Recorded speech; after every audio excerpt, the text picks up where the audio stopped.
Hey everyone, welcome back to the sunny side.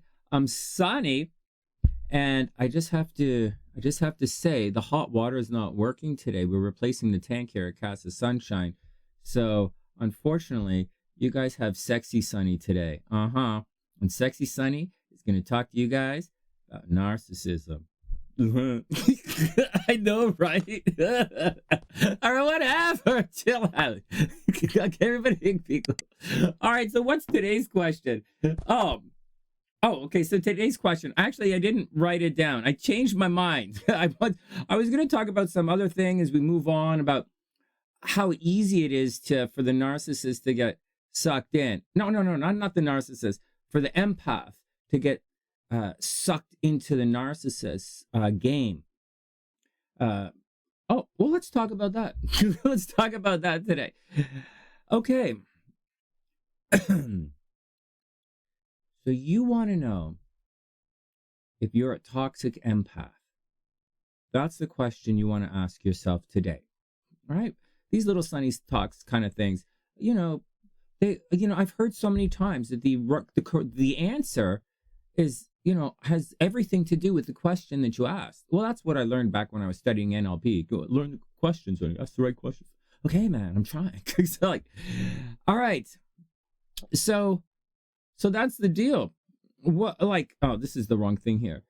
So let's do it. 2 minutes. Oh man, I screwed this video. Okay, whatever. Here we go. Sexy Sunny is going to talk to you guys about the deal with the empath and the narcissist here. Are you a toxic empath?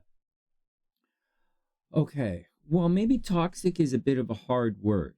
We talked about an empath that weaponizes toxicity. That's suddenly a toxic empath, obviously. Or it's becoming a narcissistic empath. Excuse me. Yeah. You've swung around a little bit to the other side. Sometimes it's fun. But here you go. What about a lack of boundaries? Just because you lack boundaries, does that make you a toxic empath? Because yeah, actually it does. Okay, so it's gonna like it does. It's one of the things that makes you a toxic empath. Yes, it does. Okay, let's move on. But you can answer that question in the description box, in the comment section. What do you think are the signs of a toxic empath? We're talking about people who have, good people, people who want good in this world, like empaths. Some people might have something special about them, and along the way they go bad, and along the way they often don't realize they're going bad, right? We talked about this. The ideas are going to poison them along the way, and then they'll poison everything else, and then they're going to get addicted to the poison, and that's the thing. All right, so here's how easy it is. Okay, so that was the question. Are you a toxic empath? And you write down the signs of a toxic empath. But that's not what I want to talk. Today I want to talk about how easy it is for a narcissist or a toxic person to attract one of these, a toxic empath. An empath. You see, there's more than weaponizing toxicity that make you a toxic empath. An empath without boundaries, an empath that's like, there's a presupposition here. Like, first, we didn't ask, what does it look like? What am I looking at? It comes in different forms. So, everybody be cool. So what are you trying to say, Sonny? The empath does it to themselves. The empath, for as much as the empath is in complete control of the narcissistic drama, right? Or the beginning of it, anyways. And then an empath, during the course of the drama or the love story, the empath gives away more and more and more and more control to the narcissist. They do. Right? The narcissist is going to complain about everything, and they're going to have lots of stuff. Okay, no throwing stones today. And so, oh man, I was so ready to throw stones. But another day. And I don't really want to tell you stories, but I know you kind of want one of these YouTube things is to hear stories about what happened. It's kind of fun to listen to. Maybe I'll tell you stories. I've been around a while, and I was a therapist at one point. So here we go. hypnotherapist. I do different stuff. And so, but today, that love story, so that empath, so here's all that has to happen. The empath creates this entire, everything you say about it. Look, I'm reading it right here, where the narcissist has this false reality, or they make it up, or they do all this, or they're not honest, right? And how empath's so authentic and all this stuff. But that's not what's going on. You know, there's a love story between the empath and the narcissist, a legit love story. But at the same time, they are thinking individually two separate stories. I know, weird, right? The empath has their story and the narcissist has their story, and they have a separate story altogether, which is actually the story, one of the stories of the inner lover. It's quite interesting the way it all plays out. It's why we don't want to hate anybody, because they're part of this love story. If you want to be complete, this is one of the things you have to understand. Okay, let's get back to it. All the narcissist has to do is splash in with a little bit of pain. A little bit of pain. That's it. Just a little bit. And like hungry sharks in the water, the empaths will be circling around. Like toxic empaths are always circling, looking for things in pain. They know. And just like we always say the narcissist is not aware, the empath lacks awareness as well.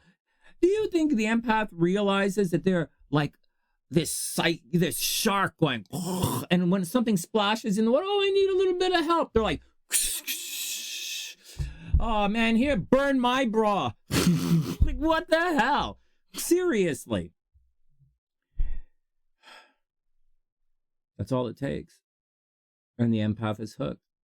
And the empath is going to swim up like that hungry shark, and it's going to try and save that little toxic little drop that narcissist thing is going to drop. And then empath is going to listen to the story, because the empath is a good listener at the beginning. Empath is a good communicator. So an empath is going to listen, and they're going to try and lock, and the narcissist or this toxic person at the beginning is going to play on that. And the love story begins. Wow, you're such a good listener. Thanks. I love it. I'm an empath. Did you know? I'm like the NFT wannabe personality. Oh, no. Yeah, it's a very rare personality. The narcissist is like, yeah, I know. Give me $5. That's all I hear. As a narcissist is taking their clothes off, right? So like, here we go. But, oh my goodness. Speaking of narcissism, but that's this love story. It's that simple. It's that simple. I see it. I honest to goodness see it all the time, because I'm hanging around. I try to have psychics on my channel. I have empaths. It's why I'm talking like this. I'm warning you guys to be aware of your own, potential falls here. Places where, I'm warning you of the pitfalls of your own broken rainbow before you get into a lot of trouble. And today, that's the deal. Are you a toxic empath? Do you think you're becoming a little toxic? Have you met a toxic empath? Have you guys seen? So here we go. Here are the questions. Have you met a toxic empath?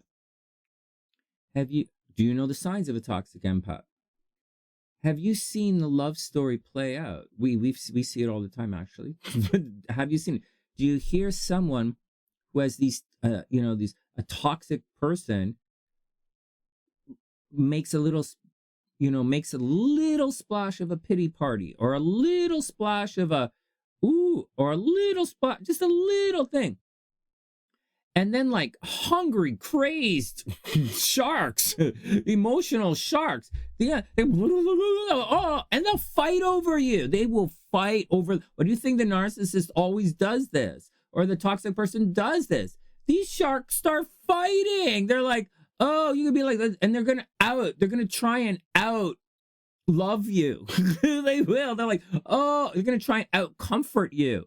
They're like, not you, each other. They're gonna try and outcover each other. They're gonna be like, oh yeah, and they're gonna climb on because these guys lack something, right? So these guys and they're gonna team up. They're gonna start teaming up on you, and you're like, hoping that you know. It's that simple, man. All you had to do was splash the water a little bit, throw a bit of a pity party in the water.